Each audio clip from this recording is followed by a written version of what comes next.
Fue escritor, teólogo, compositor, reformador y probablemente la figura religiosa más conocida del siglo XVI. Su nombre, Martín Lutero. Fue apreciado por las multitudes alemanas y rechazado por las autoridades de la Iglesia romana. Hijo de un minero rico que explotaba cobre, llegó tal vez a ser el principal motivador del más grande de los períodos religiosos, sociales y políticos de la historia europea, la Reforma.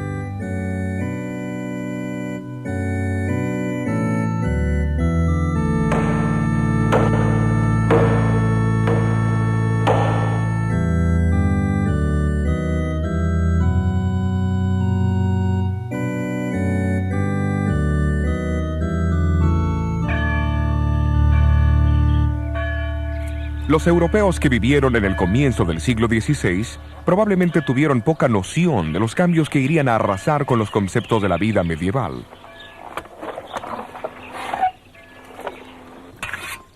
Se estima que el 80% de ellos todavía cultivaban la tierra de la misma manera que lo hicieron sus antepasados por 1000 años. No obstante, delante de ellos aparecían señales que denotaban que un cambio era inminente. El invento de la imprenta por Johann Gutenberg, la elaboración del papel y el espíritu general de investigación fueron impulsados por el Renacimiento.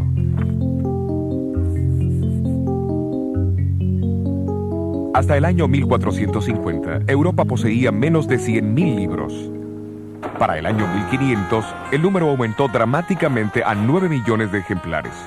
Uno de los mayores resultados de la obra de Gutenberg fue eliminar el monopolio que los ricos y el clero tenían sobre la Biblia. En las manos del pueblo común, las escrituras harían desaparecer la gran oscuridad que envolvía a Europa.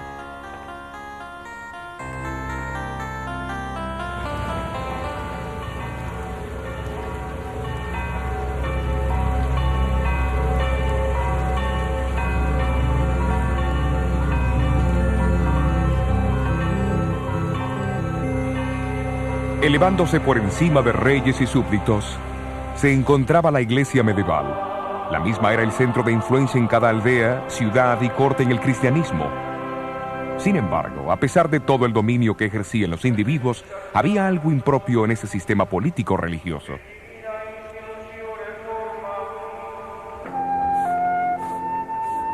Europa estaba llena de personas pobremente educadas, de sacerdotes y monjes haraganes y amadores de placeres, que se interesaban más en los beneficios personales del sacerdocio y el poder que les confería que el del mismo bienestar espiritual de aquellos a quienes deberían servir.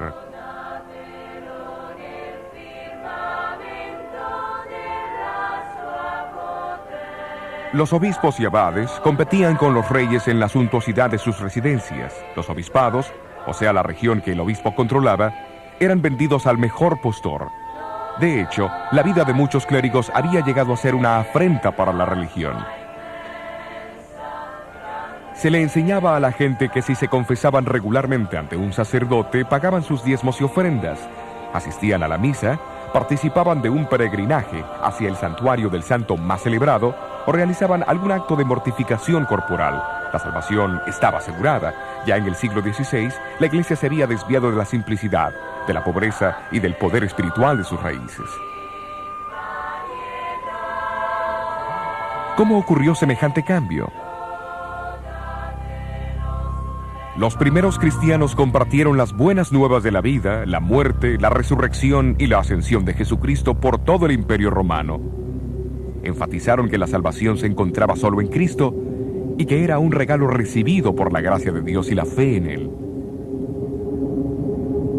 Aquellos que respondían al llamado se unían a su iglesia, pero esa iglesia muy pronto estaría como una fortaleza sitiada. Al principio los ataques vinieron de afuera.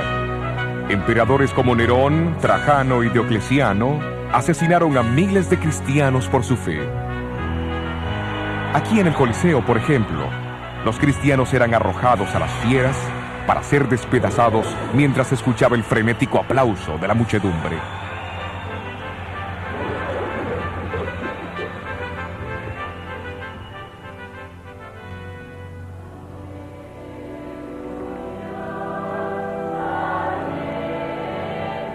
Pero la más grande amenaza vino de adentro. En el libro de los Hechos encontramos al apóstol Pablo advirtiendo a los obispos y ancianos que de en medio de ellos saldrían hombres que distorsionarían la verdad para conseguir adeptos. En la segunda carta a los tesalonicenses, alertó a la iglesia de la futura rebelión interna que revelaría lo que llamó el hombre de pecado, que se opondría y se exaltaría sobre todo lo que se llama Dios y es objeto de culto.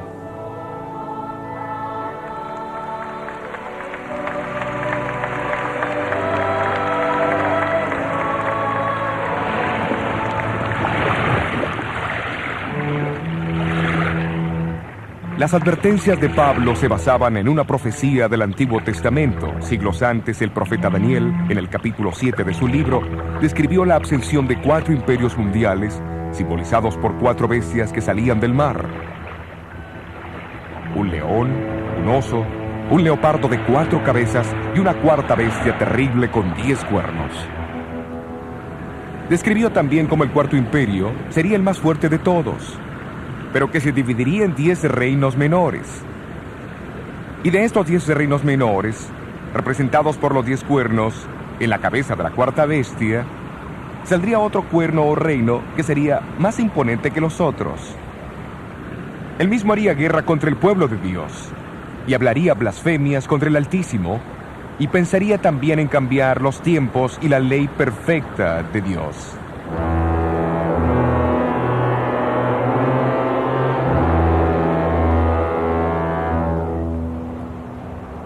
El comentario sistemático más antiguo sobre el libro de Daniel fue escrito por Hipólito, un brillante erudito del siglo III.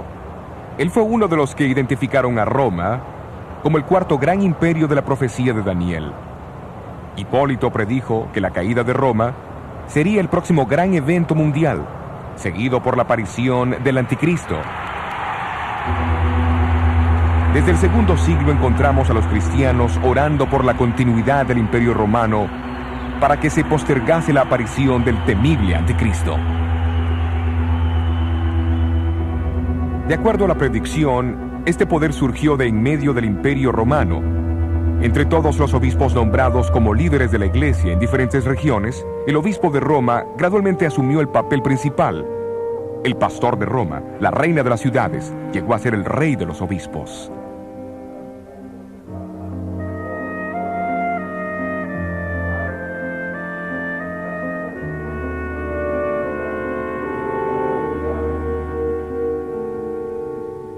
Casi al mismo tiempo, un número de creencias y prácticas entraron en la iglesia, que los apóstoles nunca hubieran reconocido, como la veneración de los ángeles y los santos, el culto a las imágenes y reliquias.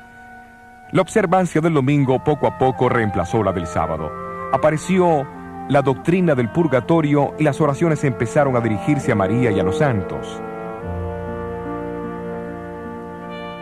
La iglesia empezó a enseñar que el pan y el vino de la Santa Cena eran realmente el cuerpo y la sangre de Cristo, haciendo de la misa un sacrificio.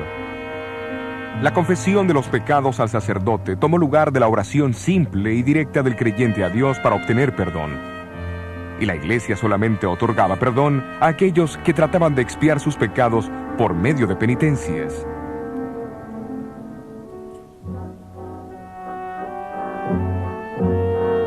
Por obsequios y servicios rendidos a la iglesia o por buenas dádivas, el Papa y sus obispos proveían lo que llamaban indulgencias. Estas podían acortar y aún cancelar el sufrimiento de los pecadores en el fuego del purgatorio. Negando la gran verdad bíblica de la salvación por la fe, la iglesia distribuyó los méritos de Cristo, los de la Virgen María y los santos, dando garantías escritas que eximían de los dolores del purgatorio. Podía comprarse de un obispo la absolución de años de castigo en el purgatorio al reparar una iglesia, construir un puente o cercar un bosque, así como al recitar cierto número de plegarias o el hacer un peregrinaje para ver las reliquias de los santos.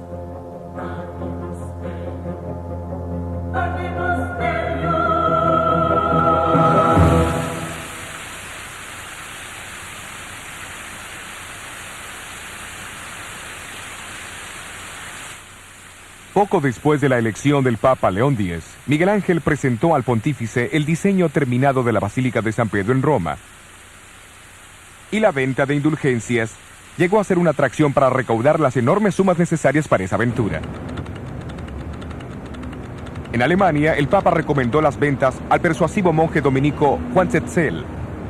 La llegada de este monje al límite de Sajonia, cerca de Wittenberg, en 1517, desencadenaría los eventos que sacudirían los fundamentos de la Iglesia de Roma.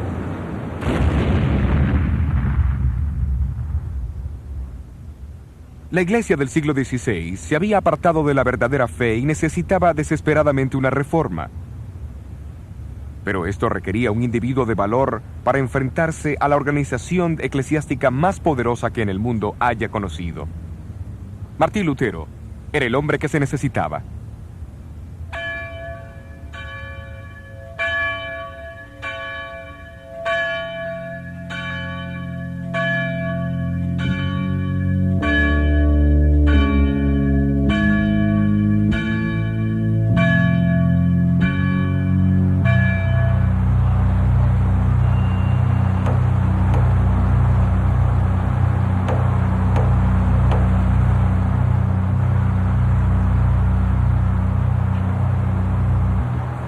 Fue en la víspera del Día de los Santos, octubre 31 de 1517, cuando Martín Lutero eligió clavar las 95 tesis en la puerta de la iglesia de Wittenberg. Su decisión no pudo pasar en un mejor momento, porque el próximo día los peregrinos se congregarían en la iglesia para ver la extensa colección de reliquias sagradas pertenecientes a Federico el Sabio, elector de Sajonia. En exhibición, había un fragmento de madera que se decía ser el arca de Noé, un poco de hollín del horno ardiente de Babilonia, un pedazo de madera de la cuna de Cristo, pan de la última cena del Señor, una ramita de la zarza ardiente de Moisés y más de 19,000 huesos santos. Pero lo más importante era que el solo mirar esos artefactos podía resultar en indulgencias para la reducción del purgatorio hasta 1.902.202 años y 270 días.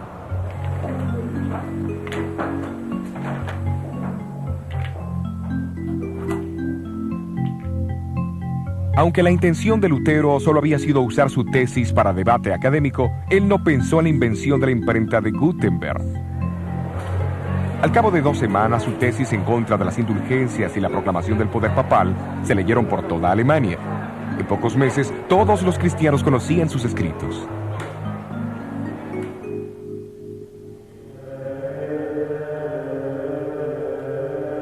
Para Lutero, la mera idea de las indulgencias era repugnante. Después de todo, este inquebrantable monje había llegado a un agotamiento mental y físico por su deseo de alcanzar el perdón de sus pecados. Si alguna vez un hombre pudiera llegar al cielo por su vida monástica, entonces yo ya hubiera llegado. Pero al leer el Nuevo Testamento, él llegó a un descubrimiento alarmante. Fue el descubrimiento de que el perdón de los pecados es un regalo de Dios y no es algo que se compra o se gana. Este reconocimiento de la gozosa verdad de la salvación por la fe llegaría a ser la piedra angular de la Reforma. El concepto hizo que Lutero reconociera que el clérigo nunca podría ser mediador entre Dios y su pueblo, como la Iglesia lo enseñaba y lo practicaba. ¿De dónde emanaron estas convicciones? No fue por los edictos de papas o concilios, sino por el estudio de sola escritura, de las escrituras solamente. Sin embargo, la autoridad papal vio poco mérito en las creencias de este diablo vestido de monje. Se lo excomulgó en junio de 1520 y sus escrituras fueron condenadas a las llamas.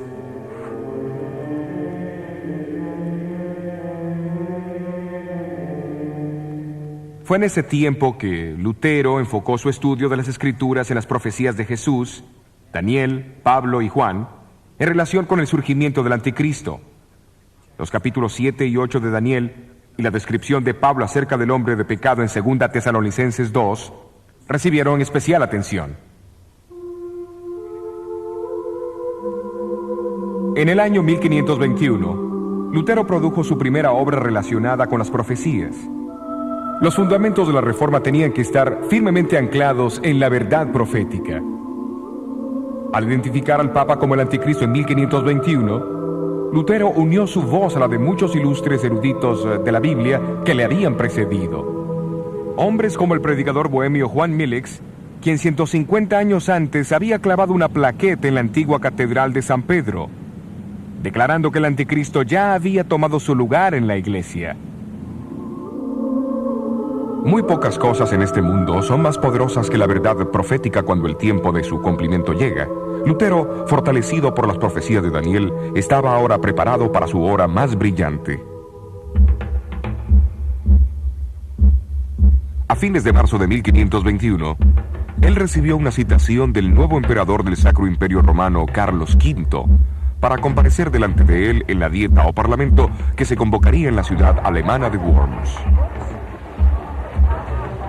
Sentado con 3 de sus amigos sobre la paja de un carruaje que le habían prestado, entró en la ciudad donde la muchedumbre les dio una calurosa bienvenida. Me pregunto cómo hubiera sido hoy día. La audiencia iba a tomar lugar en un sitio cercano a la catedral. Lo que fue en una época un majestuoso edificio ya no existe, pero hace 400 años era una estructura de magnífica tal asamblea. Hoy ha sido reemplazada por un jardín, y esta placa marca su ubicación.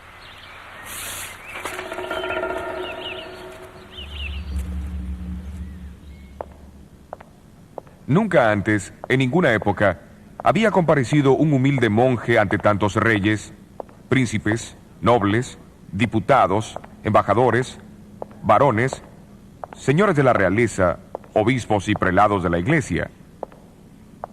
Lutero no tenía nada más que lo sostuviera que su fe en Cristo y en las Escrituras. Cuando se le pidió que se retractara de sus escritos, pronunció las palabras que sacudirían al mundo.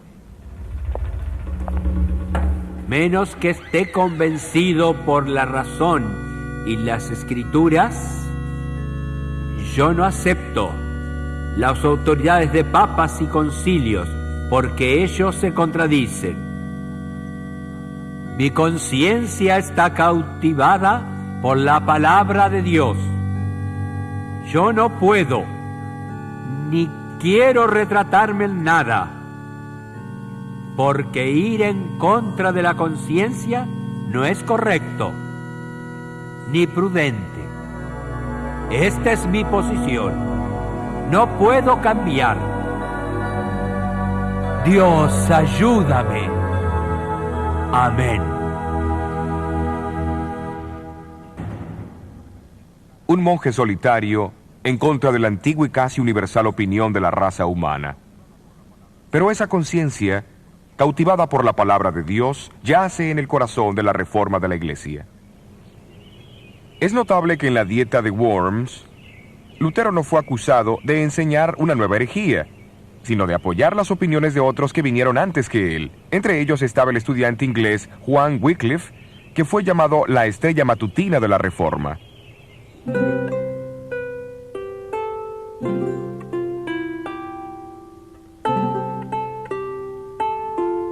Wycliffe se dedicó al estudio de la verdad conforme la habían encontrado en las escrituras en latín. Nombrado como profesor del Colegio Superior de Balliol en Oxford, a menudo predicaba en la universidad y le fue dado el título de Doctor del Evangelio. En su estudio de Daniel, él también identificó el sistema papal como el anticristo.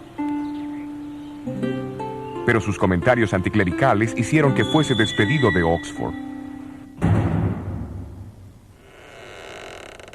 Para sorpresa de los obispos ingleses, esto no disminuyó su influencia. Como rector aquí en Lutterworth, en Leicestershire, siguió invitando al obispo, al clero y a la nobleza para reformar la iglesia. La mayor contribución de Wycliffe fue tal vez la supervisión de la primera traducción de la Biblia en inglés. Esto echó el fundamento de la reforma que siguió y encendió una luz en Inglaterra que jamás se apagaría.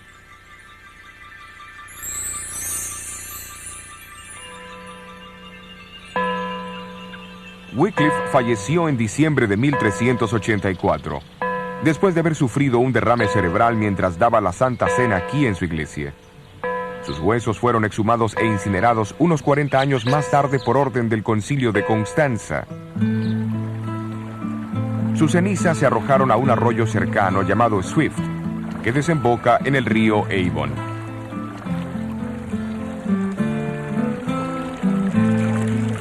El río Avon al Severn, el Severn hacia el mar, como la obra de Wycliffe, las aguas se extenderán.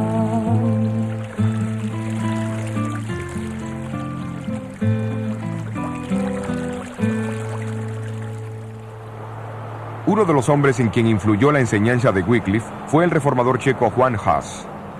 Como Wycliffe, Hus sostenía que el pueblo de Dios no está sujeto a las decisiones de los concilios, pues estos contendían en contra de las leyes de Cristo.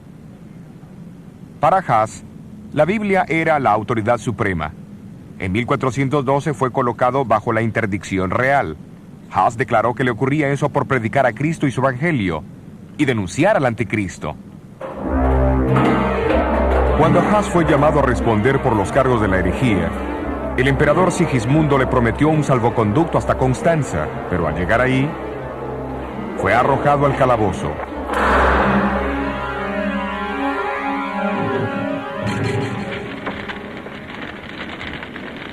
El mismo concilio de Constanza que había ordenado la exhumación de los restos de Wycliffe, condenó a Hus a la hoguera el 6 de julio de 1415. En todas las edades, Dios dispuso de fieles testigos de las verdades del Evangelio.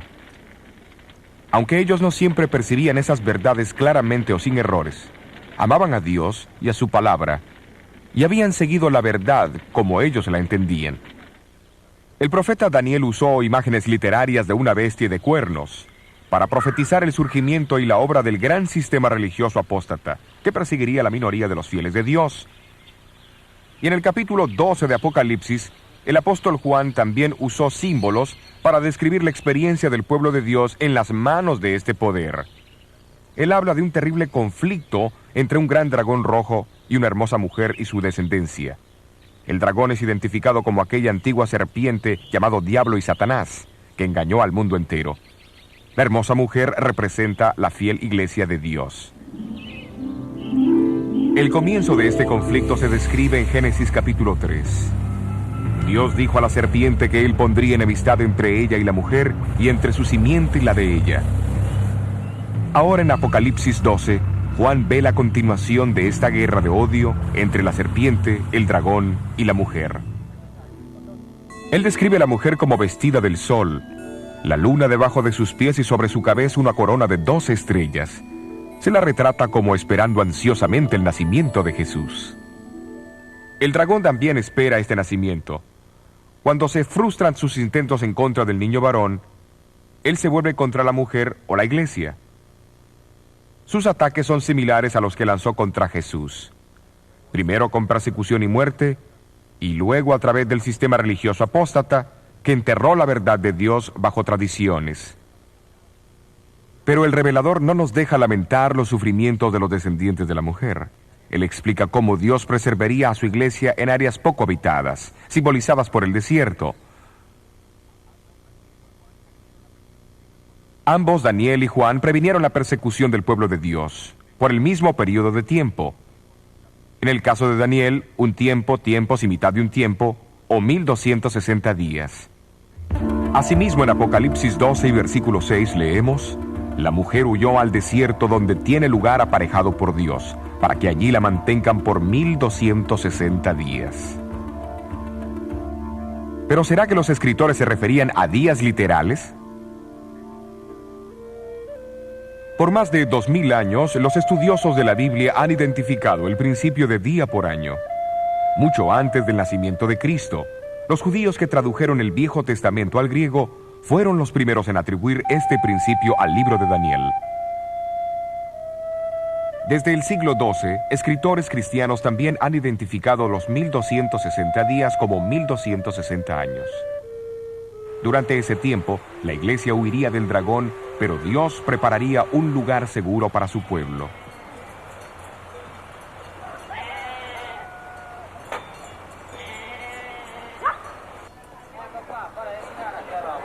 Uno de esos lugares donde las verdades del Nuevo Testamento fueron preservadas del creciente poder del obispo de Roma fue en el norte de Italia.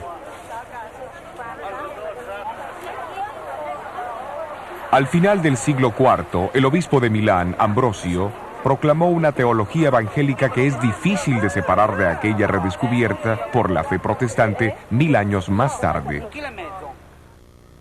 Aquí en estas llanuras y montañas al oeste de Milán, fieles testigos todavía atesoraban las doctrinas de la Iglesia Apostólica y denunciaban las crecientes supersticiones y perversiones en la Iglesia. Claudio, obispo de Turín, quien es con frecuencia llamado el protestante del siglo IX, también sostuvo la autoridad de las Escrituras.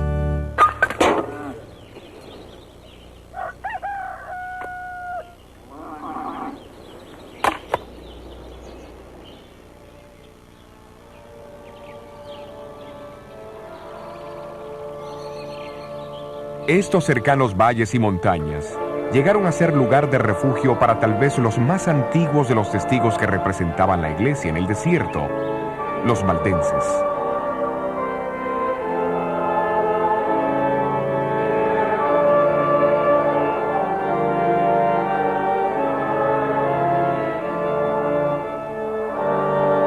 Su devoción y perseverancia llenan algunas de las páginas más brillantes de la historia de la Iglesia. Muchos han mantenido que el nombre valdenses es derivado de Pedro Gualdo, que fundó el grupo Poor Men's of Lyons a fines del siglo XII. Pero la historia demuestra que grupos evangélicos en el norte de Italia sostuvieron las enseñanzas de la Iglesia Apostólica mucho antes de la llegada de Gualdo.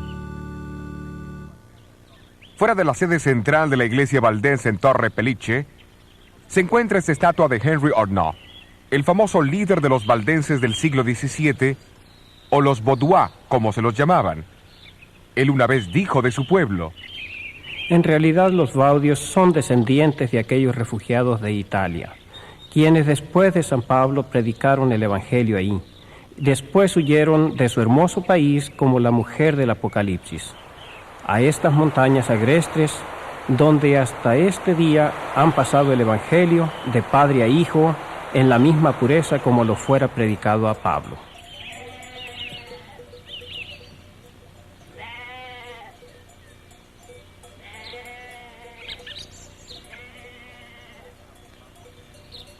Los historiadores han afirmado que en la ingeniería más avanzada podría haber adaptado estos valles de una mejor manera para el propósito de ofrecer refugio para los fugitivos. Cada uno se une al otro como una serie de cámaras entrelazadas que como un todo forman una sola fortaleza de increíble resistencia. Y fue a esta fortaleza, preparada para ellos por el mismo Dios, hacia donde huyeron los valdenses durante los 1260 años de supremacía papal.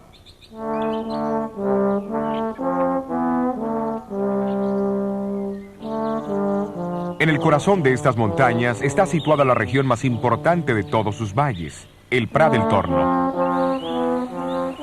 A este valle, bañado por el río Angroña y rodeado de maizales, pastizales, árboles frutales y enormes castaños, volvían los valdenses, cuando eran atacados por sus enemigos. Fue aquí también donde fueron entrenados sus misioneros, en el colegio de Barbes. La Biblia era su único libro de texto. En los siglos anteriores a la invención de la imprenta, memorizaban evangelios enteros y muchas de las epístolas.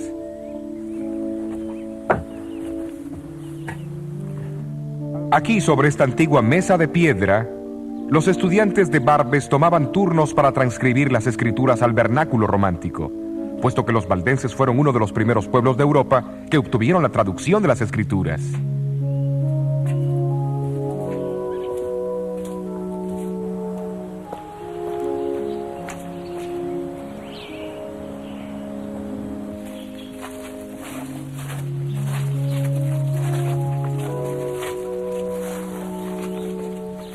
Más tarde, disfrazados de buhoneros, los valdenses viajaban por Europa central y meridional, ocultando las copias del Nuevo Testamento en sus vestimentas.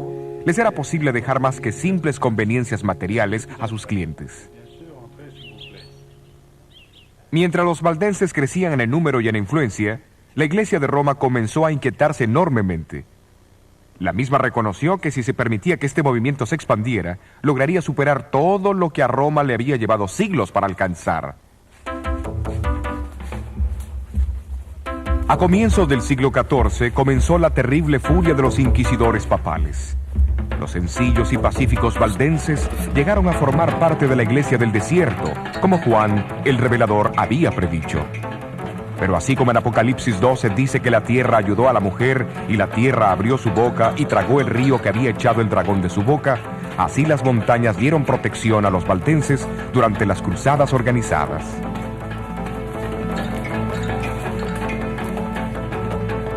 Los densos bosques, las aparentemente inexpugnables cadenas montañosas y la misma lejanía de sus valles sirvieron como sus únicas defensas. Cuando sus villas e iglesias fueron poco a poco destruidas, las muchas cuevas entre las rocas vinieron a ser sus casas y catedrales. Esta cueva se encuentra en el Valle de Angroña, no muy lejos del Prat del Torno. Es conocida como la Iglesia de la Cueva y no es muy difícil ver por qué los enemigos de los valdenses tenían dificultades para encontrar los escondrijos.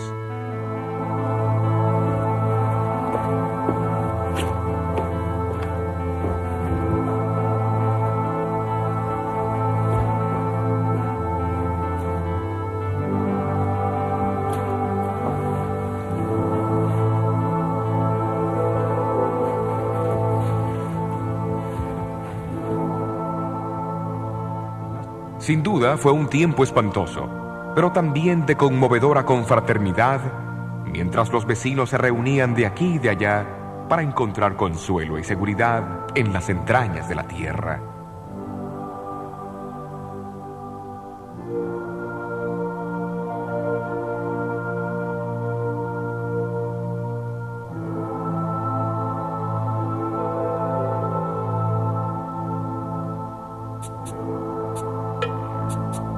En 1487, apenas 4 años después del nacimiento de Lutero, el Papa Inocente VIII determinó purgar los valles de sus habitantes, prometiendo la remisión de todos sus pecados a aquellos que se unieran a la cruzada.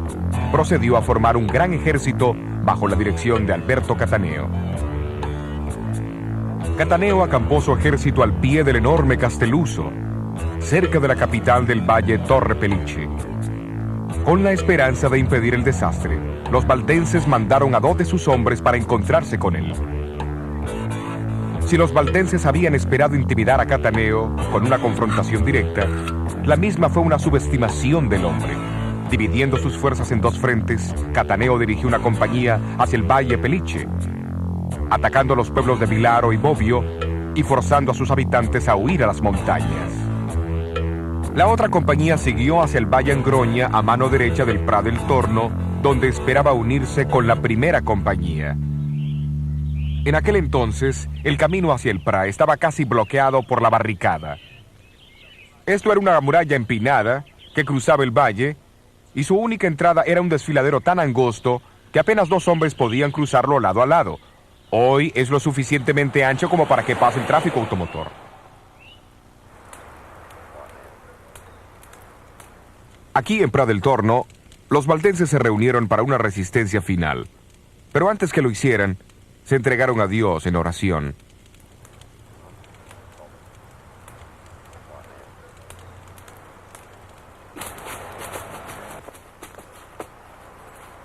¿Enviaría Dios a su ángel para bloquear el camino del invasor? ¿O extinguiría la llama vacilante de la verdad de Dios para siempre?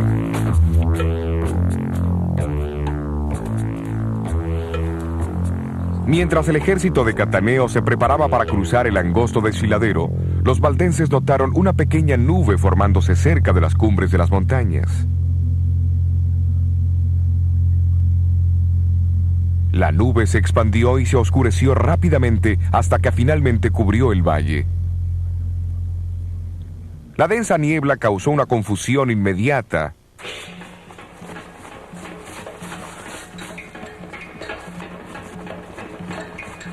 Sacando ventaja de los cambios de condiciones, los valdenses escalaron los senderos secretos sobre los invasores y comenzaron a arrojar grandes rocas sobre los soldados. En medio del pánico que cundió, las fuerzas de Cataneo comenzaron a luchar unas contra otras hasta que no quedó ni un solo hombre.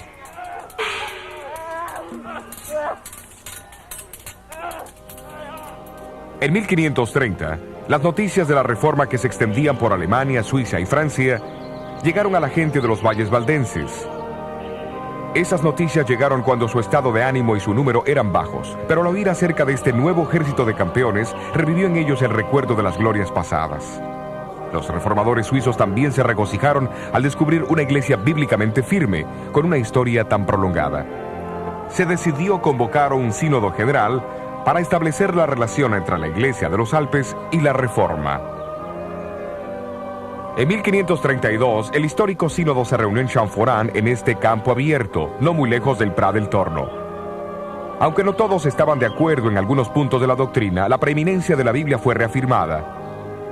Los valdenses prometieron ayudar a la Reforma, contribuyendo con una traducción de las Escrituras al francés.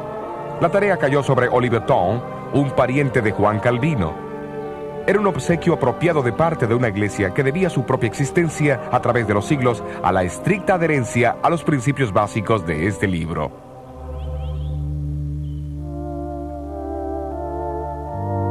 Trágicamente, las persecuciones a los valdenses no cesaron con la Reforma. En realidad, se intensificaron en los años que siguieron, llegando a su culminación en el siglo XVII. El tiempo se ha encargado de cicatrizar las heridas de la gran masacre de la Pascua de 1655. Sin embargo, el recuerdo está indeleblemente grabado en las mismas rocas y grietas del imponente Castelluso.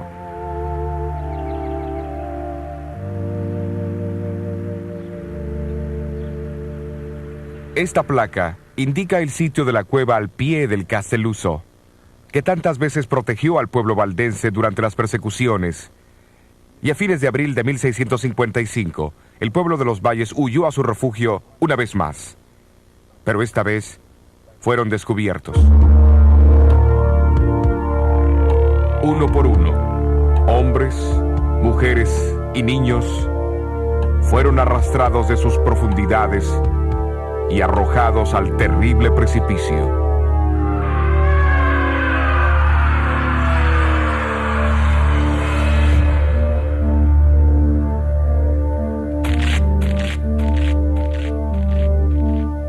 Toda la Europa protestante reaccionó con dolor y compasión. El ciego poeta inglés Juan Milton escribió uno de sus más poderosos sonetos en memoria a los mártires del Castelluso. Vindica, oh Señor, tus santos martirizados, cuyos huesos yacen esparcidos por las montañas alpinas, aquellos que guardaron la verdad antigua tan pura, cuando nuestros padres adoraban troncos y rocas, no te olvides. En tu libro graba los gemidos de quienes fueron tus ovejas y en su antiguo aprisco, asesinados por los sanguinarios piamonteses que arrojaron a las madres y sus niños al rocoso abismo. Sus lamentos los valles repitieron a los montes y estos a los cielos.